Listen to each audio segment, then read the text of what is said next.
From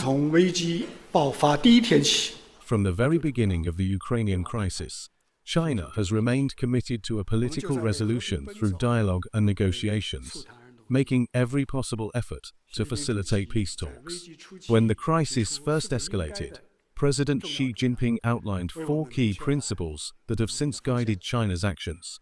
In this spirit, China published its position on the political settlement of the conflict and conducted diplomatic missions, including shuttle diplomacy by special envoys.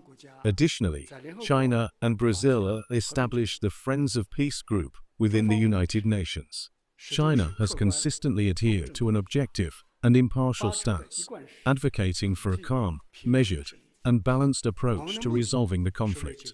The goal is to create the necessary conditions and strengthen mutual understanding to achieve a lasting resolution. China welcomes and supports all efforts aimed at achieving peace. However, it is important to note that the root causes of this crisis are deeply embedded in history, making it impossible to resolve the situation overnight. At the same time, in any conflict, there are no true winners. While peace is a solution from which no party stands to lose, engaging in dialogue and negotiations, even 100 times over, not only represents the path toward ending the conflict, but also paves the way for sustainable peace in the long term.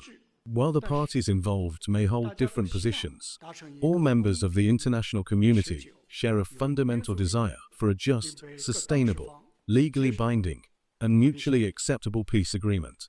It is necessary to reinforce this shared aspiration and turn it into a collective goal.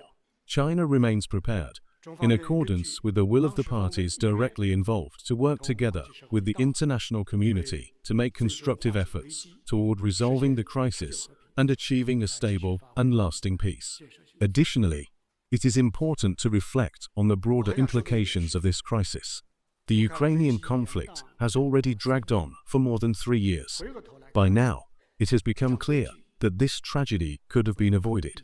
The key lesson that must be learned from this crisis is that security must be mutual and equal. The security of one country should not come at the expense of another's security. The practical implementation of the concept of common, comprehensive, cooperative, and sustainable security will allow for the establishment of a stable and lasting peace, not only on the Eurasian continent, but throughout the entire world.